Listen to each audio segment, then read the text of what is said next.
أعوذ بالله من الشيطان الرجيم بسم الله الرحمن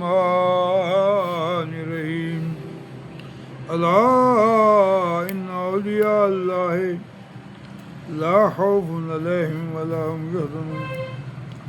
الذين آمنوا وكانوا يتقون برادران اسلام، برادران طریقت،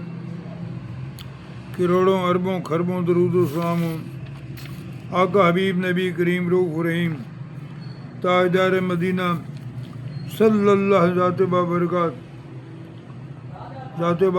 و اہل بیت پر۔ برادران اسلام، آؤ اپنی زندگی کا قیمتی وقت یاد خدا میں گزارو، تاجدار مدینہ کی محبت اور حضور کے ارشادات گھر گھر پہنچاؤ۔ برادران اسلام، ہمارے پیر مرشد بانی وادی شریف اللہ ساری زندگی آپ نے مخلوقات خدا کی ہدایت اور پیغام حق کو اللہ عوام الناس تک پہنچانے میں وقت گزارا۔ برادران اسلام، اللہ میرے پیر و مرشد پڑھتے تھے نعت شریف کے چند اشعار، آپ کی آواز تو بڑی پرکیف تھی، صرف دو شعر آپ کی خدمت میں پیش کرتا ہوں، پھر کچھ اور بات عرض کروں گا۔ ہن ساری خدائی سو گئی ہے، ہن ساری خدائی سو گئی ہے، عرشاں تے آ جا چپ کر کے گلاں ہون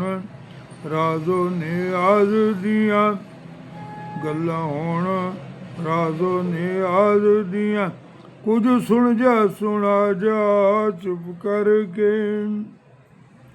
اج بخش دیاں بدکاراں نوں گنہگاراں اوگنہاراں نوں، امت دے گناہ دے دفتر تے دستخط کروا جا چپ کر کے، جو آکھ دے میں او موڑنا نہیں، اساں دل محبوب دا توڑنا نہیں، جو لینا ہی تے جا چپ کر کے،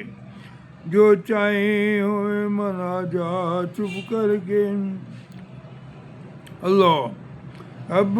سب نبیاں دا سردار کیتا، دو عالم دا مختار کیتا، یہ سانب خزانے رحمت دے، ہتھیاں پلٹا جا چپ کر کے، ہن ساری خدائی سو گئی ہے۔ برادران طریقت، برادران اسلام، آؤ تاجدار مدینہ کی غلامی میں آ جاؤ، سب کچھ مل جائے گا۔ تو میں آج مختصر سی ایک آپ سے گزارش کرتا ہوں۔ میرے پیر و مرشد بانی وادی شریف ارشاد فرماتے تھے کہ فرمایا میرے آقا اور مولا تاجدار مدینہ صلی اللہ علیہ وبرکاتہ نے کہ اگر تم صرف وضو کر کے نماز پڑھو گے تو ایک نماز کا ثواب ملے گا، لیکن اگر مسواک کر کے وضو کرو گے تو پھر اس سے نماز پڑھو گے تو تمہیں 27 نمازوں کا ثواب ملے گا۔ اللہ غور فرمائے میرے آقا اور مولا تاجدار مدینہ نے، مسواک کرنے سے منہ ہمارا صاف ہوا، دانت ہمارے صاف ہوئے، موتیوں کی طرح چمکنے لگے۔ اب ہم جو غذا کھائیں گے وہ جراثیم سے پاک ہمارے معدے میں جائے گی، جس سے ہماری اپنی صحت برقرار رہے گی، منہ سے بدبو کے کے نہیں ہے بلکہ خوشبو آئے گی، لوگ ہم سے نفرت نہیں محبت کریں گے، فائدہ ہمارا اپنا ہوگا، لیکن اجر عظیم رب کائنات نے عطا فرمایا۔ یہ اس کے بندہ نوازی ہیں، یہ اس کی مہربانی اور کرم نوازی ہیں، عنایت ہیں، تو ہمیں چاہیے کہ ہم اس بات پر عمل کریں جس سے ہمارا رب کریم اللہ راضی۔ میرے آقا اور مولا تاجدار مدینہ صلی اللہ علیہ وسلم نے ارشاد فرمایا 3 جگہوں پر پیشاب کرنے والا لعنتی ہے، سایہ دار درخت کے نیچے گزرگاہ پر پانی والا جگہ کے قریب۔ اب آپ غور فرمائیں، ایک مسافر گرمی کا مارا ہوا، تھکا ہوا، لو کا جلایا ہوا، دور سے ایک درخت کو دیکھتا ہے، اس کے سائے میں پناہ لینے کی دوڑتا چلا آ رہا ہے، لیکن جب اس درخت کے نیچے آتا ہے تو وہاں غلاظت کے ڈھیر ہیں، تعفن اور بدبو ہے، وہاں ٹھہرے یا نہ ستا نہیں سکتا، تو وہ زبان سے ان پیشاب کرنے والوں کو کیا کہے گا؟ برادران اسلام، اسی طرح رستے سے گزرنے والے وقت ہر راہگیر اپنے ناک اور منہ پر رومال رکھ کر گزرے گا۔ یہاں سے لوگ پانی بھرتے ہیں، وہاں گندگی ڈھیروں، تو ذرا تصور فرمائیں ان لوگوں کو کتنے ذہنی اور جسمانی کوفت ہوگی، اور وہ کیا سوچیں گے۔ اس لیے نبی رحمت تاجدار مدینہ سے ہمیں ایسے کام کرنے سے منع فرمایا تاکہ میرے امتی دنیا میں مثالی امت ہوں اور اسلامی معاشرہ پاکیزہ اور صاف ستھرا ہو۔ اگر ہم یہ اصول قومی سطح پر اپنائیں تو ہماری قوم کتنی سلیقہ شعار اور پاکیزہ ہو جائے گی، لیکن افسوس کہ ہم آج اپنے گھر میں پاکیزگی اور صفائی نہیں رکھتے تھے، گھر کے سامنے پیشاب اور پخانہ کی احتیاط بھی نہیں کی جاتی۔ تو برادران اسلام، برادران طریقت، اسلام کے اصول، اس کا تمدن، اللہ، اس کی تہذیب، اس کی ثقافت کتنی روح پرور ہے۔ ذرا غور تو کیجئے، جب ایک مسلمان صبح سویرے اٹھتا ہے تو سب سے پہلے اٹھ کر وضو کرتا ہے۔ برادران اسلام، کتنا پیارا نظام ہے، میرے آقا اور مولا نے کتنا پیارا فرمایا۔ غور کرو، جن لوگوں نے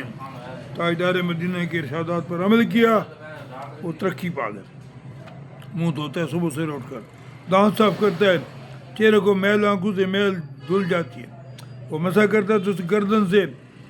عمرے تیر ہو کر سنور جاتے ہیں، پھر وہ خدا کائنات کا حضور اپنا سر نیاز جھکا دیتا ہے، اس کے بعد اپنے کام کا آغاز کرتا ہے۔ اگر ایسا کیا جائے تو کیا برکتیں ظہور پذیر ہوئی جن کا کوئی حد حساب ہی نہیں، لیکن دوسری قومیں اس نعمت سے محروم ہیں، وہ صرف اپنے جسم کو ظاہری صفائی کے خیال رکھتی ہیں۔ برادران اسلام، اور کرو، ان اللہ یحب التوابین ویحب المطہرین، آیت مبارک میں طاہرین نہیں فرمایا، یعنی صفائی اور پاکیزگی رکھنے والے نہیں، بلکہ اللہ کوشش کے ساتھ صفائی اور پاکیزگی رکھنے والے ہوتے ہیں، صفائی پر خاص توجہ دیتے ہیں، خیال رکھتے ہیں، اس میں مبالغہ پایا جاتا ہے۔ آئیے ہم سب اپنے خداوند کریم حضور عہد کریں کہ اس کے ان بندوں میں شمار ہوں جن سے اللہ تعالیٰ محبت کرتا ہے، اور وہ ہیں جن کے بارے میں ارشاد ہوتا ہے ان اللہ یحب التوابین والمطہرین۔ برادران اسلام، اللہ تبارک تعالیٰ ہمیں نیکی کی توفیق عطا فرمائے۔ آؤ اسلامی اصول اپناؤ۔